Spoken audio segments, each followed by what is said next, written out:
কি হলো বলো? ওকে যে কালকে বললাম ইন্টারভিউ নিতে যাব, এলি না কেন? বালের ইন্টারভিউ? তুমি বড়া এমন লোকের কাছে গেছো যে কোনো বড়া সেলিব্রিটি না, যাকে ওরা কেউ চিনে না, তার জন্য আমি রাজমিস্ত্রির কাজে লেগে গেছি। আরে হবে হবে, চল আমি যাচ্ছি, তুই রনিদের ঘরের সামনে আয়।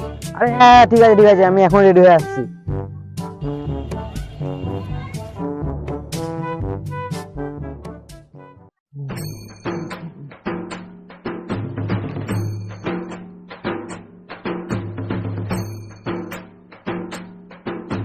এতটা দেরি হয়ে গেল, মালটা এখনো আসলো না।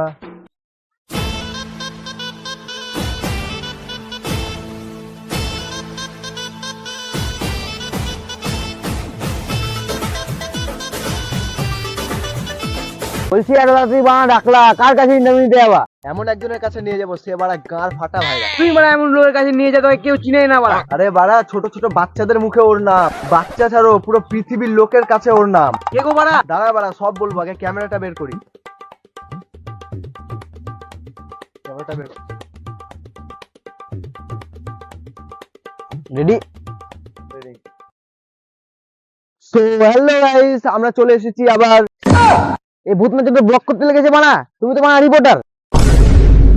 বেশ বেশ, ঠিক আছে, আবার শুরু কর। ঠিক আছে ভালো করে করো, রেডি? সো হ্যালো গাইস, আমার নাম রিপোর্টার সুধি, আর ক্যামেরাম্যানকে নিয়ে যারা উল্টা পাল্টা বলে তার গার্লফ্রেন্ডকে ধরে এই বা তুমি ডালে ভুলে গেছো নাকি বাড়া? আচ্ছা ঠিক আছে, যাই হোক, বেশ। তো আজকে আমরা এমন লোকের কাছে যাচ্ছি ইন্টারভিউ নিতে, যে পুরো পৃথিবীতে গাঁড় ফাটা ভাইরাল, বাচ্চাদের মুখে তার নাম হলো এমসি স্ট্যান। এমসি স্ট্যান। এমসি স্ট্যান? তুমি বাড়া মিথ্যা বলছো। আরে মিথ্যা লয় রে, সত্যি রে। বিশ্বাস হলো না। আরে আমি সত্যি বলছি রে। ওরে বাড়া, আগে তো বলো, আমি ওর বিশাল বড় ফ্যান। তো এতক্ষণ ধরে কি তোমার বাপের বিচি বোঝাচ্ছি? চলো মারা।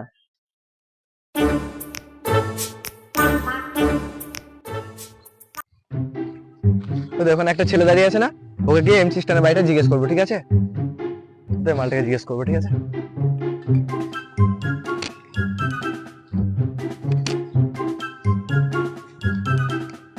রেডি? তো হ্যালো গাইস, আমার নাম রিপোর্টার সুধি, আর ক্যামেরাম্যানকে নিয়ে যারা উল্টা পাল্টা বলে তার গার্লফ্রেন্ডকে ধরে যাই হোক, তো ছেলেটা আছে পিছনে, তো দেখা যাক যে ছেলেটা এমসি স্ট্যান্ডের বাড়ি চিনে কিনা। তো চলো দেখা যাক। হ্যালো দাদা, বলছি আপনি কি এমসি স্ট্যান্ডের বাড়ি চিনেন? কে বাড়া এমসি স্ট্যান্ড? তোমাকে আমরা বলেছিলাম তুমি যা করে যাও, তাকে বাড়া চিনে না। বেশ বেশ, ঠিক আছে, আরেকবার ভালো করে জিজ্ঞেস করি। আরে দাদা, আপনি এমসি স্ট্যান্ডকে চিনেন না? আরে যে পুরো ভাইরাল গাল দিয়ে গান করে না, বেবস্তিকা হাসি, আগে ভাই লোকে নিকলতি লো, তারপর কি সব আছে, বম্বে মে বাচ্চায় বাচ্চি কো, ওই মালটা চিনেন? দাদা তোমার নাম কি? আমার নাম রিপোর্টার সুদীপ। দাদা তুমি কি থোড়া সা ভ্যান কে লড়া আছো? আরে রিপোর্টার সুদি, তোর গার্লফ্রেন্ড কে ধরে দেখো বাড়া বেশি গাড় জ্বালিও না, না তো মেরে গাড় ভেঙে দেবো। যাও তো বাড়া এখান থেকে। তো দেখতেই পাচ্ছ তোমরা, এই বোকা মানে এই ছেলেটা এমসি স্ট্যান্ডের বাড়িটা চিনে না। তো চলো আগে গিয়ে আরো দুই একজনকে জিজ্ঞেস করি ওরা চিনে কিনা, চলো।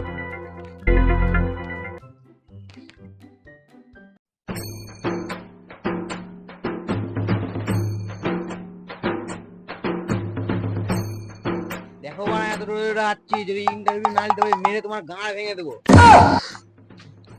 দেখ ক্যামেরাম্যান, জলে যখন নেমেছি মাছ আমি ধরবই, আর ক্যামেরা নিয়ে যখন বেরিয়েছি ইন্টারভিউ আমি নিবই। চল বাড়া, আগে জিজ্ঞেস তো করি, তারপর দেখা যাবে। তো হ্যালো গাইস, আবার আমরা চলে এসেছি। তো ওখানে একটা ছেলেকে জিজ্ঞেস করলাম, এমসি স্ট্যান্ডের ব্যাপারে জানে না। তো এখানে দুটো ছেলে বসে আছে, তাদেরকে জিজ্ঞেস করা হোক, চলো।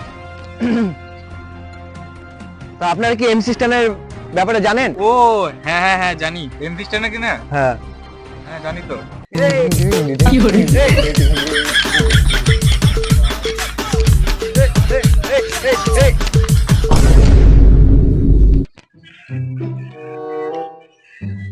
তো দাদা তোমরা একটু এমসি স্ট্যান্ডের বাড়ির ঠিকানাটা দিতে পারবে?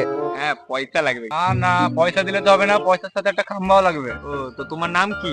আমার নাম রিপোর্টার সুদি। দেখো ভাই, তুমি সুদি টুদি যাই হোক, হয়তো খাম্বা দাও নাহলে গাড় মারাও। বলো না গো মা।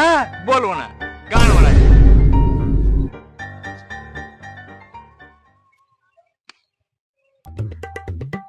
টাকাটা কি? টাকা 10 টাকা? 10 টাকায় অনেক কিছু হয়। 10 টাকা বানাও কিছু হয় না। একটা বিয়ারের বোতলের দাম জানো তুমি? 10 টাকা দিছো? ঠিক আছে দিচ্ছি আরো।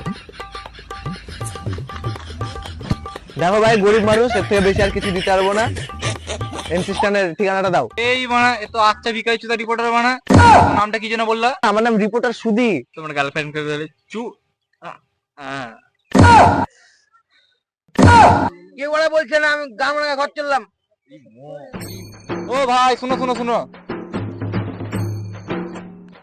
আর 1 মিনিট এদিকে হেঁটে যাও, তাহলে এমডি স্ট্যান্ডে বাড়ি পেয়ে যাবো। 1 মিনিট গেলে পেয়ে যাবো তো? হ্যাঁ। ঠিক আছে চলো, চলো।